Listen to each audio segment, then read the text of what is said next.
मैं सुन रहा था, मैंने सोचा देखिए हिंदुस्तान के प्रधानमंत्री को बात समझ नहीं आई, बात समझ नहीं आई।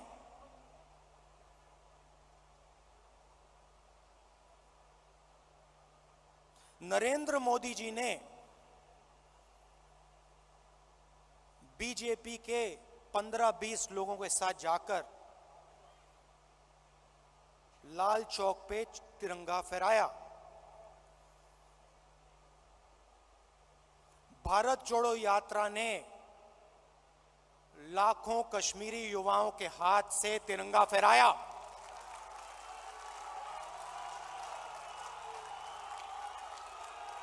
प्रधानमंत्री को फर्क नहीं समझ आया। हमने हिंदुस्तान की भावना, इस झंडे की भावना जम्मू कश्मीर के युवाओं के अंदर डाल दी।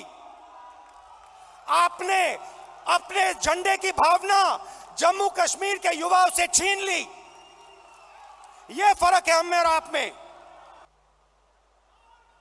कुछ दिन पहले इंटरव्यू में एक मंत्री ने कहा कि चाइना की इकोनॉमी हिंदुस्तान की इकोनॉमी से बड़ी है, तो हम उनसे कैसे लड़ सकते हैं। चाइना की इकोनॉमी हिंदुस्तान की इकोनॉमी से बड़ी है तो हम उनसे कैसे लड़ सकते हैं।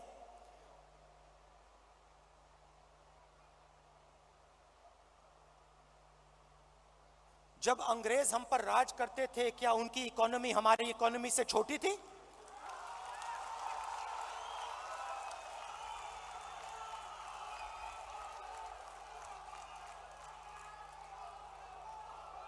लड़ाई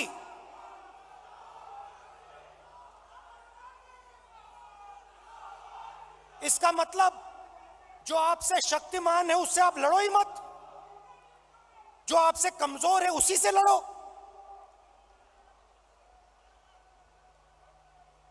इसको कायरता कहा जाता है।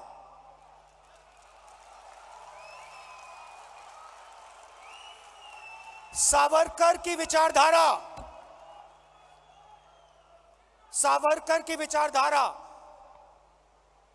अगर जो आपके सामने आपसे तगड़ा है, मजबूत है, तो उसके सामने अपना सिर झुका दो, मत्था टेक दो।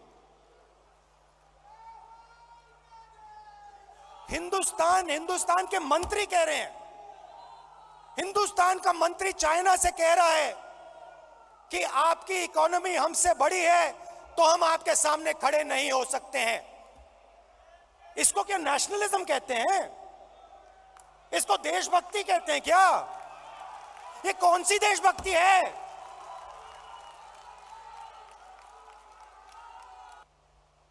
इनके लिए एक नया शब्द है, आरएसएस बीजेपी वालों के लिए।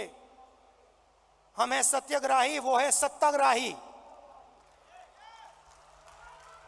ये सत्ता के लिए कुछ भी कर लेंगे,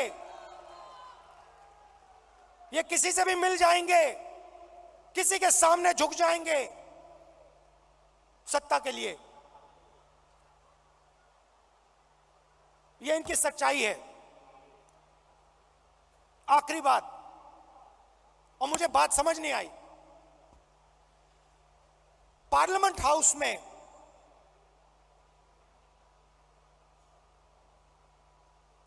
मैंने एक उद्योगपति पे आक्रमण किया,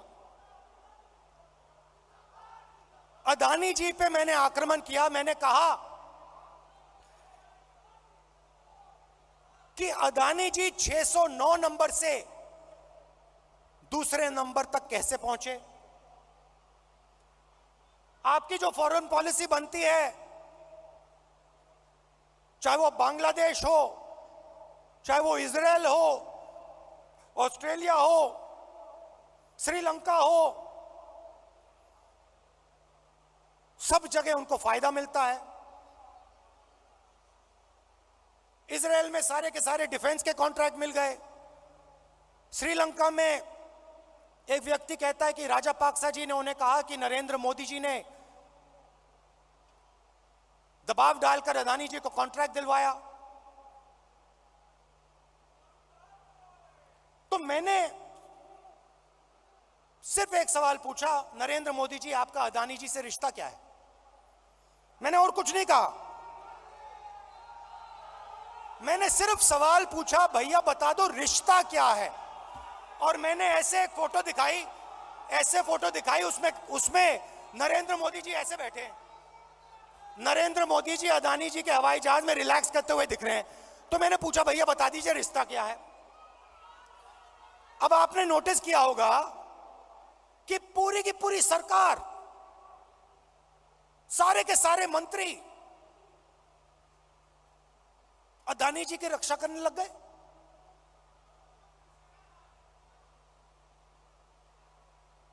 अदानी जी की रक्षा करने लग गए। कहते हैं जो अदानी जी पे आक्रमण करता है वो देशद्रोही है। मतलब अदानी जी देश के सबसे बड़े देशभक्त बन गए। और बीजेपी और आरएसएस इस व्यक्ति की रक्षा कर रही है। सवाल यह उठता है रक्षा क्यों कर रही है?